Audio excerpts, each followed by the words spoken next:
ونعوذ بالله من شرور أنفسنا ومن سيئات أعمالنا من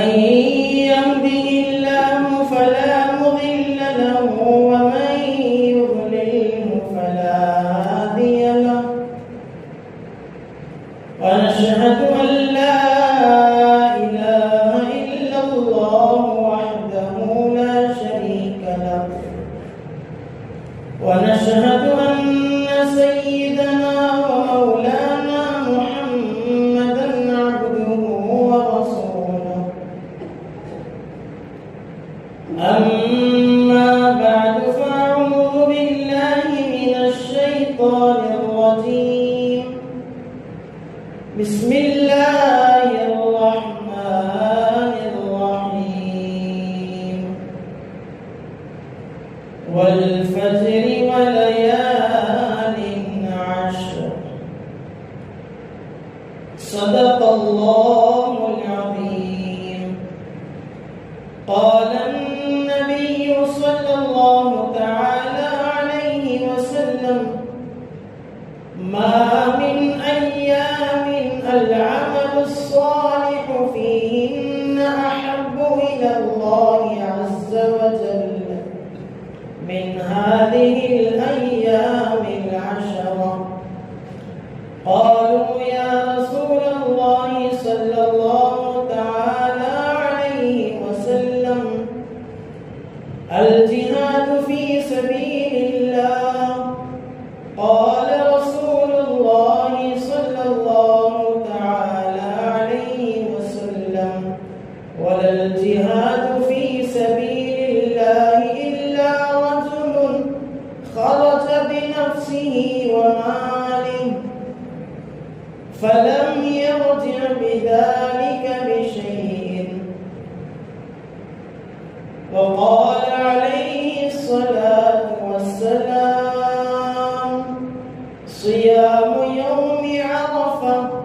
أحتسب على الله أن يكفر السنة التي قبله والسنة التي بعده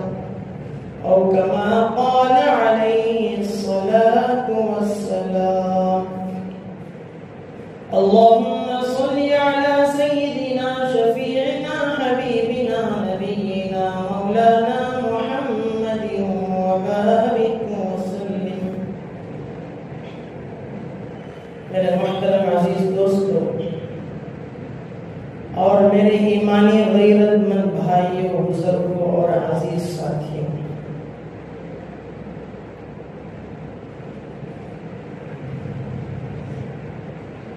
اللہ تبارک و تعالیٰ کا بے پناہ فضل اور اس کا احسان کہ اللہ رب العزت نے میری اور آپ کی زندگی میں وقتاً فوقتاً موقع در موقع ایسے دن لے آتے ہیں یا ایسا وقت لے آتے ہیں جس وقت کا صحیح استعمال کر کے میں اور آپ اللہ کے برگزیدہ اور مقرب بندے بن سکتے ہیں۔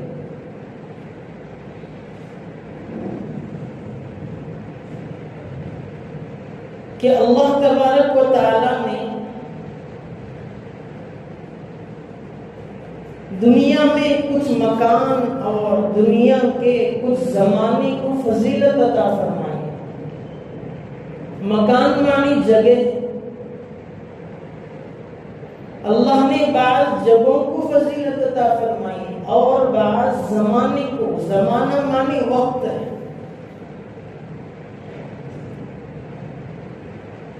جیسے مکۃ المکرمہ ہے، مکان ہے، فضیلت اللہ نے بیان فرمائی۔ مدینہ المنورہ ہے، فضیلت اللہ نے بیان فرمائی۔ بیت المقدس ہے، مسجد اقصی ہے، جگہ ہے، اللہ نے فضیلت بیان فرمائی۔ اور فرمایا کہ ان تینوں مقامات پر نماز پڑھنا، عبادت کرنا بہت عمدہ اور بہت زیادہ اجر کا حامل ہے۔ کہ جو آدمی عام مسجدوں کے مقابلے میں مکہ المکرمہ میں مسجد حرم میں نماز پڑھے گا ثواب بہت زیادہ ملے گا۔ جو آدمی مدینہ المنورہ میں مسجد نبوی میں نماز پڑھے گا ثواب بہت زیادہ دیگر مسجدوں کے مقابلے۔ اگر کسی آدمی کا ارادہ ہو کہ وہ چاہتا ہے کہ میں بیت المقدس میں مسجد اقصی میں عبادت انجام دوں، دیگر مسجدوں کے مقابلے میں اللہ نے فرمایا ثواب بہت زیادہ ملے گا۔ تو یہ جگہ ہوئی ان کی فضیلتیں اللہ نے بیان فرمائی ہیں۔ ان کے علاوہ خصوصیت کے ساتھ اللہ تبارک و تعالی نے کوئی فضیلت کسی اور مقام کی بیان نہیں فرمائی۔ جیسے ہم نے اپنی طرف سے کسی جگہ کو مقدس سمجھ لیا اور اس جگہ کے لیے اگر ہم سفر کرتے ہیں ان تینوں مقامات کے علاوہ کہیں جاتے ہیں تو اجر نہیں ملے گا۔ عبادت کے لیے اگر سفر کرنا ہے تو مسجد حرام کی نیت سے کر سکتے ہیں، اجر ملے گا۔ عبادت اور نماز پڑھنے کے لیے سفر کرنا ہے، مدینہ المنورہ کر سکتے ہیں، ثواب ملے گا، زیادہ ملے گا۔ عبادت کی غرض سے مسجد اقصی بیت المقدس جانا چاہتے ہیں، جا سکتے ہیں، اجر ملے گا۔ ان تینوں مقامات کے علاوہ اگر کوئی آدمی سفر کرتا ہے عبادت کی غرض سے تو عبادت کی غرض سے، عبادت کی نیت سے سفر کرنے کی بنیاد پر اضافی اجر نہیں ملے گا۔ جیسے اگر ہم میں سے کوئی چاہے کہ میرا دل چاہتا ہے کہ میں دہلی جامعہ مسجد میں نماز پڑھوں اور اس غرض سے میں سفر کروں گا تو اجر نہیں ملے گا۔ یا اگر کوئی چاہے کہ میں عبادت کے غرض سے جاؤں گا، اجمیر جاؤں گا یا بغداد جاؤں گا یا اور کوئی مقام پر جہاں بزرگان دین کی آرام گاہ ہو، قیام گاہ ہو، رہائش گاہ ہو، یہ کہ سفر کرتے ہیں آپ کیجئے، لیکن اسے عبادت سے جوڑ دینا، اسے فضیلت سے جوڑ دینا، اسے اہمیت سے جوڑ دینا شریعت کہتی ہے کہ نہیں۔ تو اللہ تبارک و تعالیٰ نے دنیا میں بعض مکانوں کو فضیلت عطا فرمائی، بعض زمانے کو فضیلت عطا فرمائی۔ زمانے کو فضیلت جیسے وقت کو، رمضان المبارک کا مہینہ ایک وقت ہے، کچھ دن ہے، ایک مہینہ ہے۔ اسی طرح رمضان المبارک کا آخری عشرہ ہے، فضیلت بیان فرمائی۔ لیلۃ القدر ہے، ایک وقت میں وہ آتی ہے، اس رات میں عبادت کرنا، اللہ نے فضیلت بیان فرمائی۔ ماہ محرم الحرام اور عاشورہ کا روزہ رکھنا ہے، ایک وقت آتا ہے اس میں روزہ رکھنا، اجر بیان فرمایا، مسنون قرار دیا۔ اور اسی طرح میں اور آپ میرے دوستوں، جو اگلا مہینہ ہماری زندگی میں آنے والا ہے، ماہ ذی الحجہ، ذی الحجہ کا مہینہ، فرمایا کہ اس کے ابتدائی عشرے میں جو بندہ عبادت کرے گا اس کے لیے بھی ہم اجر لکھتے ہیں، زیادہ اجر ملتا ہے۔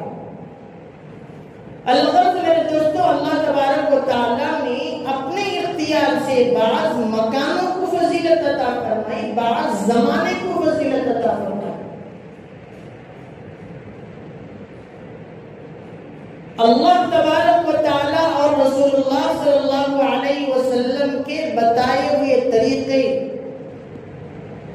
اور آپ کے فرامین سے ہٹ کر کوئی آدمی کسی اور چیز کو اپناتا ہے کہ میں اس کام کو کروں گا، عبادت سمجھ کر کروں گا، لیکن اس کا ثبوت نہ قرآن میں ہے، نہ احادیث میں ہے، نہ رسول اللہ صلی اللہ علیہ وسلم کی سیرت طیبہ اور حیات طیبہ میں ہے، نہ اس کا ذکر صحابہ کرام رضوان اللہ تعالی علیہم اجمعین کی حیات اور زندگی سے ملتا ہے، نہ ان کے فرامین میں ملتا ہے۔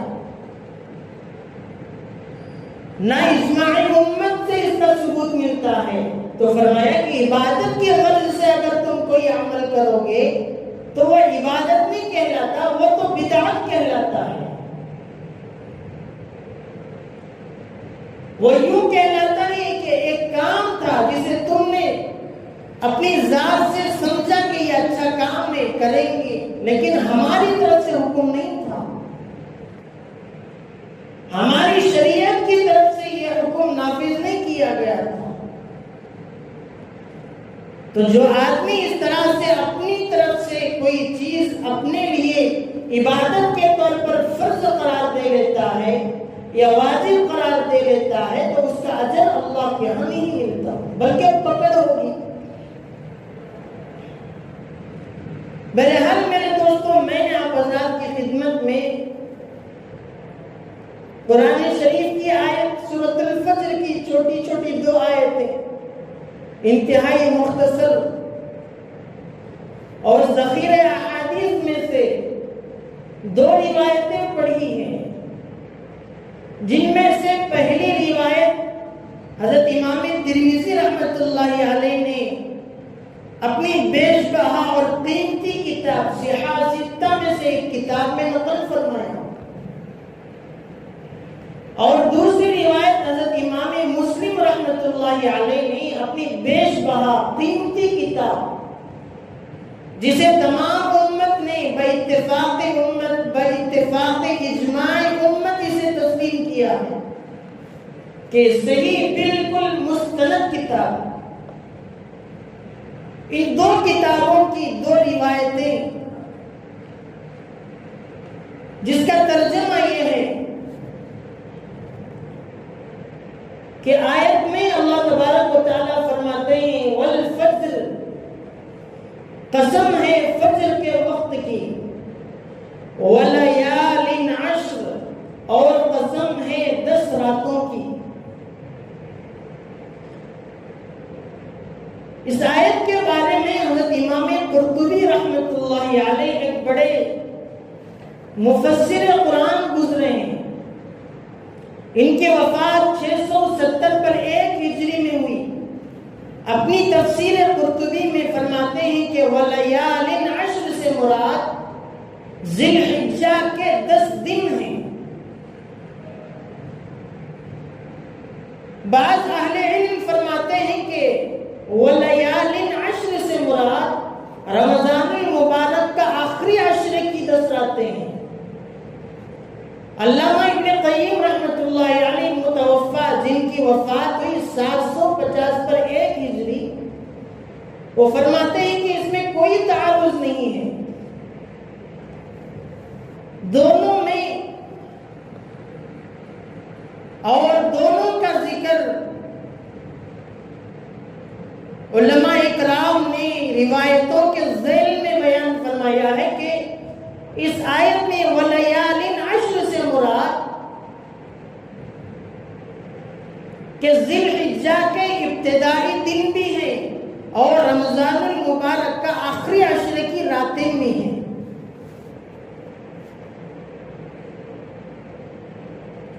اور اللہ کے نبی علیہ الصلوۃ والسلام نے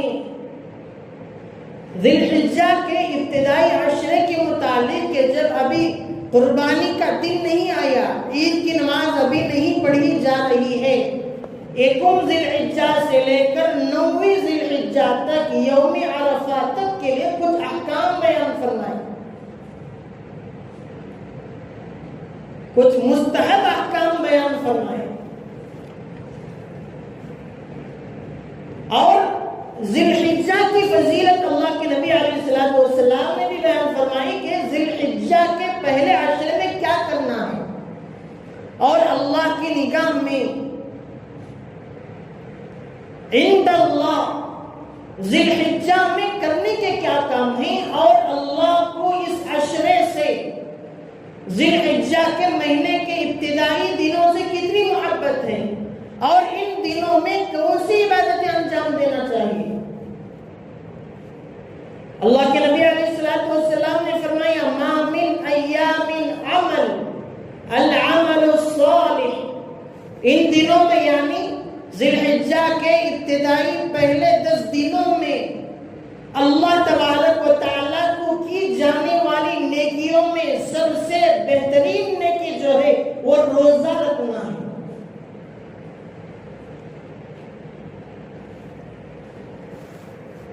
صحابہ رضی اللہ عنہ نے پوچھا کہ یا رسول اللہ صلی اللہ علیہ وسلم سب سے بہترین عمل، سب سے بہترین نیکی یہی ہے؟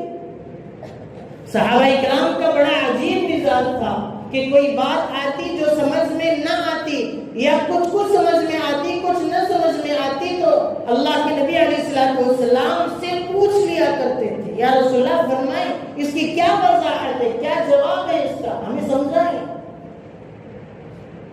بڑا عجیب مزاج صحابہ کا۔ صحابہ اکرام کے اللہ کے نبی سرکار دو عالم صلی اللہ علیہ وسلم کے سامنے آپ کی خدمت اقدس میں تشریف فرما ہو کر بیٹھ کر اللہ کے نبی علیہ السلام نے ان کے سامنے جو احکام بیان فرمائے، جو باتیں، جو دین، جو شریعت، جو قرآن، جو احادیث، جو زندگی ان کے سامنے رکھی، اس کے بعد صحابہ اکرام نے جو سوالات کر کے امت کے سامنے اس کا خلاصہ پیش کیا، آدھے سے زیادہ دین کا حصہ صحابہ اکرام کے سوالات کے جواب سے ملتا ہے۔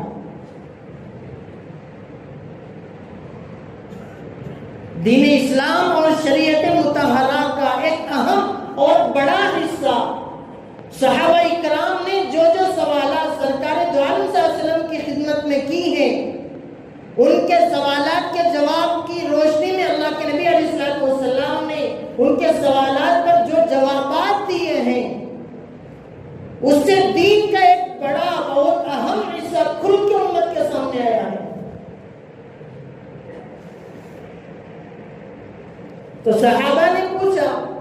کہ قالوا یا رسول اللہ صلی اللہ علیہ وسلم الجہاد فی سبیل اللہ، کیا ذی الحجہ کے پہلے کے 10 دنوں میں پہلے عشرے میں روزہ ہی سب سے بہترین نیکی ہے؟ یعنی کہ نفل روزہ، مستحب روزہ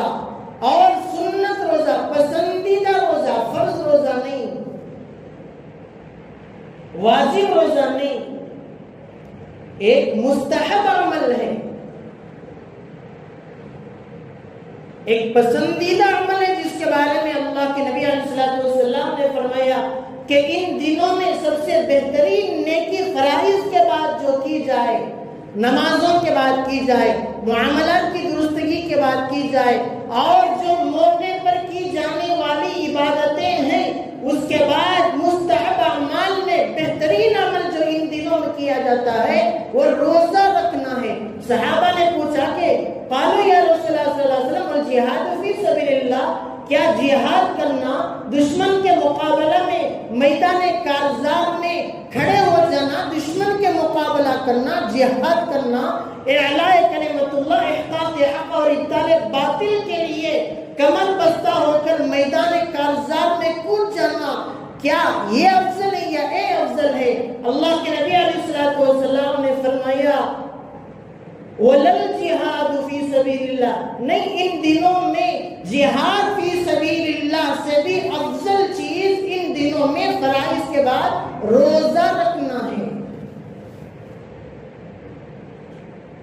تو اللہ نے یہاں وقت کی فضیلت بڑھا دی ہے۔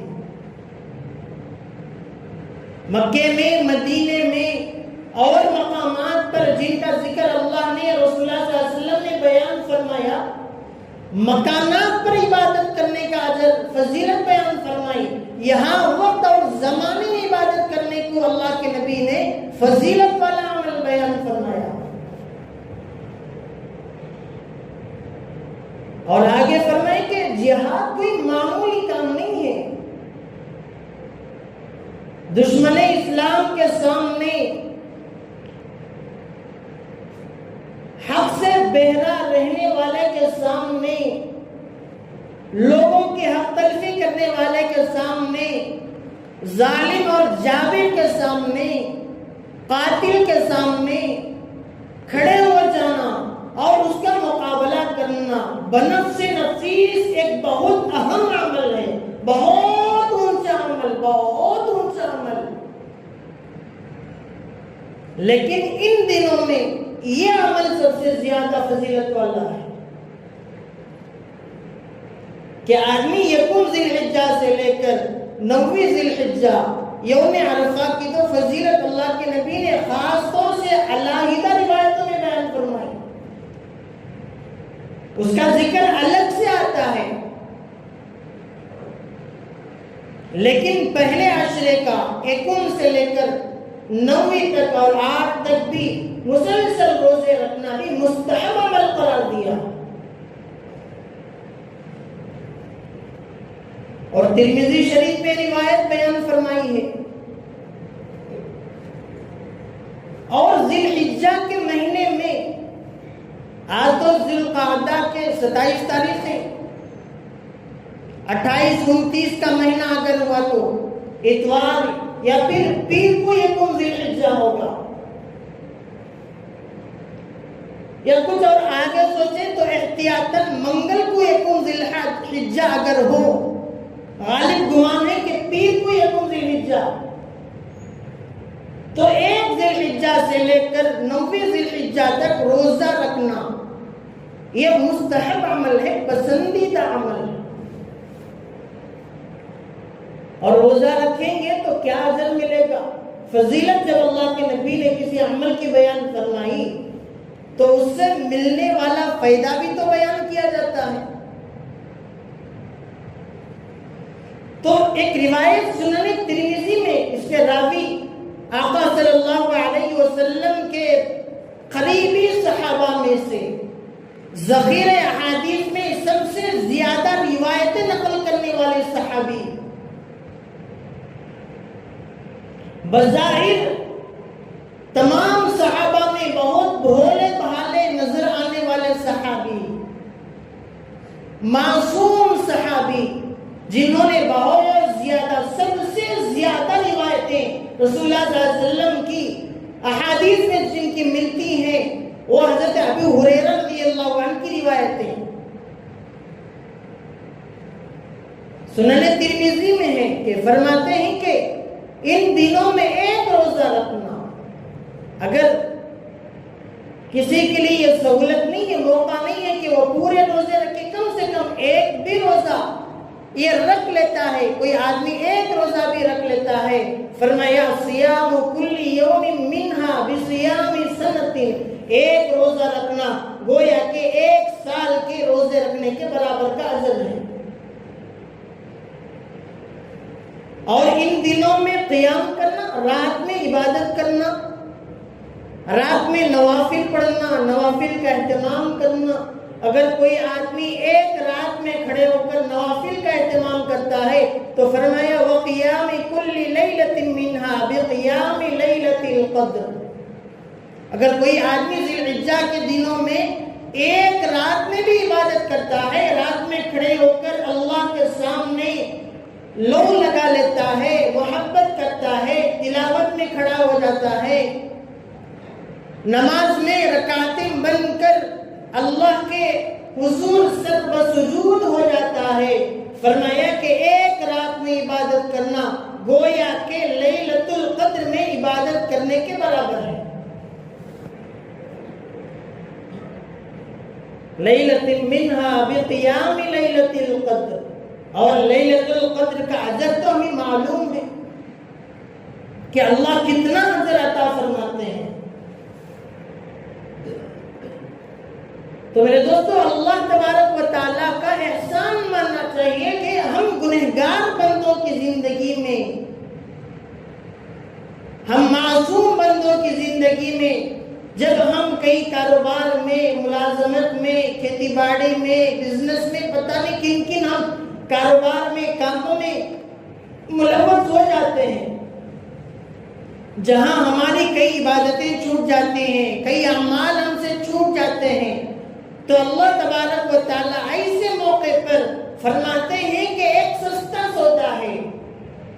آپ کے لیے ایک آفر چل رہی ہے ہماری طرف سے، آپ کے لیے ذی الحجہ میں یہ آفر ہے کہ جو 1 روزہ بھی نفل روزہ، مستحب روزہ رکھے گا، ہم 1 سال روزہ رکھنے کا اجر تمہیں عطا فرماتے ہیں. ظاہر سی بات ہے کہ مسلسل 1 سال روزہ رکھنے کی طاقت ہم میں نہیں ہے. ہم میں سے کون ایسا ہے کہ جو مسلسل 1 سال روزہ رکھے؟ رمضان کے فرض روزے بڑی مشکل سے پورے ہوتے ہیں. تو فرمایا کہ ہم اتنا اجر عطا فرماتے ہیں. اور ذی الحجہ میں کرنے کے کام کہ ذی الحجہ کی اتنی فضیلت کیوں ہے؟ عام مہینے کی طرح یہ بھی ہے. جیسا ذوالقعدہ کا مہینہ ہے، ذی الحجہ میں بھی، محرم میں بھی، سفر اور جتنے بھی مہینے ہیں، دن و رات بھی وہی ہیں، آب و ہوا بھی وہی ہے، زندگی کے لمحات بھی وہی ہیں، آسمان بھی وہی، زمین بھی وہی، درخت شجر ہر چیز وہی ہے. لیکن اللہ نے بعض مواقع پر بعض دنوں کی، بعض موقع پر بعض وقتوں کی فضیلت بیان فرمائی. تو ذی الحجہ کی اتنی فضیلت، وہ بھی پہلے عشرے کی کیوں ہے؟ خاص طور سے ذی الحجہ کی اتنی فضیلت کیوں ہے؟ فرمایا کہ جس کی 4 وجوہات ہیں کہ 4 اعمال، 4 چیزیں ذی الحجہ کے مہینے میں ایسی ہوتی ہیں جو دیگر مہینوں میں نہیں. ایک پہلی چیز تو اس میں یہ ہے کہ کسی بھی چیز کی فضیلت سمجھ میں آنے کے لیے، کسی کی فضیلت ہمارے سامنے واضح ہونے کے لیے، جس کا ذکر اگر قرآن میں ملتا ہے تو یہ بڑی بات ہے کہ کسی چیز کا ذکر، کسی چیز کی فضیلت قرآن شریف کی کسی آیت سے واضح ہوتی ہے تو فضیلت کے لیے اتنی چیز کافی ہے. پہلی چیز تو قرآن میں اس کا ذکر ملتا. دوسری چیز کہ جس کی وجہ سے اس مہینے کی فضیلت اللہ نے بیان فرمائی، فرمایا کہ حج جیسی اہم ترین عبادت کا آغاز اس مہینے کے دنوں میں ہوتا ہے. حج کتنی اہم ترین عبادت ہے.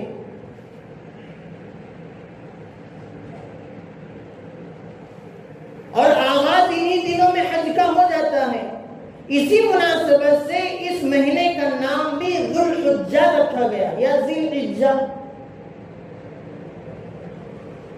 حج کا مہینہ، حج کا موقع، حج کے دن، نام ہی حج سے رکھا گیا. تیسرا فرمایا کہ انہی دنوں میں حضرت سیدنا ابراہیم خلیل اللہ علیہ السلام، جنہوں نے اللہ کے حکم سے ایک اہم ترین عبادت کو انجام دیا، قربانی، جانور کو ذبح کرنا اللہ کے حکم پر، یہ انہی دنوں میں اللہ تبارک و تعالیٰ نے حضرت ابراہیم علیہ السلام کے ذریعے سے عبادت کو انجام دیا. اور فرمایا کہ انہی دنوں میں تکبیرات کا بھی آغاز ہے کہ تکبیرات کہے جاتے ہیں 9 ذی الحجہ سے.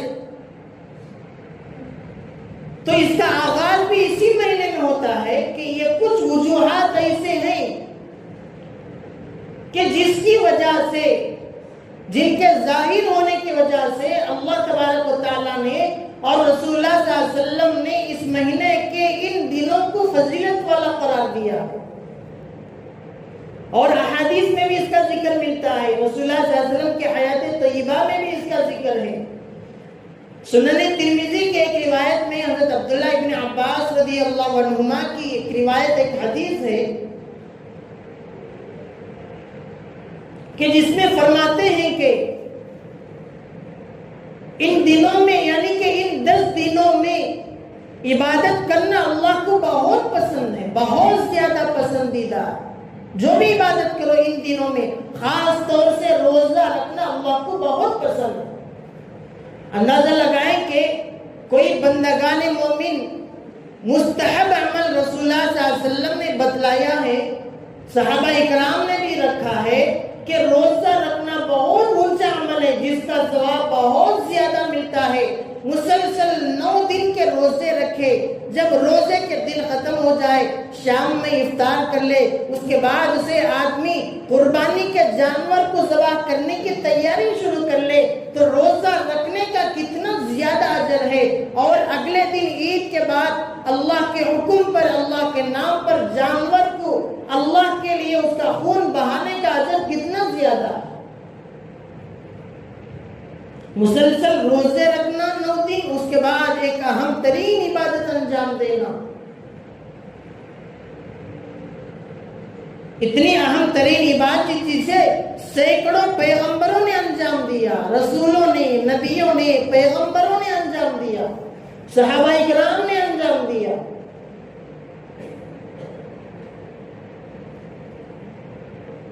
تو اس میں اللہ تبارک و تعالیٰ نے ذی الحجہ میں کرنے کے کچھ کام اور اس کے کچھ احکام بھی بیان فرمائے کہ یہ احکام ان لوگوں کے لیے ہے جنہوں نے اس سال قربانی کرنا ہے، جن کے لیے قربانی واجب ہے۔ اگر کوئی آدمی مستحق نہیں ہے، اس پر قربانی واجب نہیں ہے، تو اس کے لیے یہ حکم نہیں ہے۔ فرمایا کہ جو آدمی اس سال عید الاضحیٰ کے موقع پر قربانی کرنا واجب ہے، اس کے لیے یہ احکام ہے۔ فرمایا کہ ذی الحجہ کا چاند نظر آ گیا، نظر آنے کے بعد اپنے جسم کے زائد بال اور اپنے ناخن وغیرہ تراش نہ کریں، ان کو نہ کاٹیں، اس سے پہلے ان کاموں کو کر لیں کہ ابھی ذی الحجہ کا چاند نظر آنے میں 2-3 دن باقی ہے۔ قربانی جن کے ذمہ واجب ہے ان کے لیے یہ حکم ہے کہ ذی الحجہ کا چاند نظر آنے سے پہلے اپنے جسم کے زائد بال کٹوانا ہے، کٹنگ وغیرہ کروانا ہے تو وہ کروا لیں، ناخن کٹ کرنا ہے تو وہ اس سے پہلے کر لیں۔ یہ ان کے لیے ہے جن کے لیے قربانی واجب ہے، جنہوں نے جانور کو اللہ کے راہ میں قربان کرنا ہے۔ اس سے جڑا ایک اور مسئلہ، اگر کسی آدمی نے اپنے جسم کے زائد بال 40 دن گزر گئے نہیں کاٹا، یہ 40 دن کی قید اس وجہ سے ہے کہ 40 دن میں انسان کی زندگی میں بھی اور آب و ہوا میں بھی تبدیلی آتی ہے۔ جیسے کوئی آدمی 40 دن ناخن نہ کاٹے تو کافی بڑھ جاتے ہیں، جسم کے بال نہ کاٹے تو کافی بڑھ جاتے ہیں۔ ایسے 40 دن کی قید اس وجہ سے لگائی کہ کسی آدمی نے قربانی بھی کرنا ہے یا کسی وجہ سے مصروف رہ کر کسی کاموں میں لگ کر بھول گیا یا وقت نہ ملا، موقع نہ ملا کہ جسم کے زائد بال نہیں کاٹا، 40 دن بھی گزرنے کو ہیں یا گزر گئے، ذی الحجہ کی تاریخ نظر آئی، اس کے لیے یہ حکم ہے کہ وہ ذی الحجہ کی تاریخ کا انتظار نہ کرے، یا تاریخ آ بھی گئی ہے چونکہ 40 دن گزر گئے ہیں، ناخن بڑھ جائیں گے اور جسم کے زائد بال بڑھ جائیں گے تو جسم سے بدبو نکلنا شروع ہو جاتی ہے۔ ان کے لیے حکم ہے کہ اگرچہ آپ نے قربانی کرنا ہے، اللہ کے نام پر جانور ذبح بھی کرنا ہے، اور آپ کے لیے حکم ہے کہ اب ناخن نہ کاٹے، ذی الحجہ کا چاند نظر آ چکا ہے، لیکن آپ کے لیے حکم ہے کہ 40 دن سے زیادہ کا عرصہ گزر گیا، آپ کے ناخن بھی بڑھ گئے، زائد بال بھی زیادہ ہو گئے، چاند نظر آ گیا، ذی الحجہ کے دن چل رہے، اس کے باوجود آپ کے لیے حکم ہے کہ آپ بال کاٹ دیں، ناخن کٹ کر لیں اور جسم کی اور بالوں کی صفائی کر لیں، ان کے لیے یہی مستحب ہے۔ تاکہ صفائی کا اسلام نے اور رسول اللہ صلی اللہ علیہ وسلم نے، صحابہ اکرام نے پاکی صفائی کا بہت اہتمام سے ذکر فرمایا، اور ان دنوں میں کیا جانے والا ایک اور کام،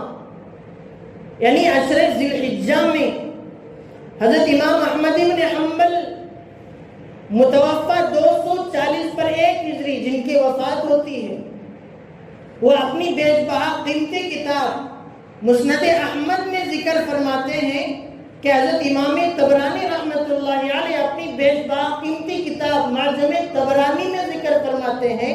کہ ان دنوں میں ایک اور کام جو کرنے کا ہے وہ اللہ کی تعریف زیادہ کرنا، سبحان اللہ، الحمدللہ، اللہ کی تکبیر، اللہ کی تحلیل،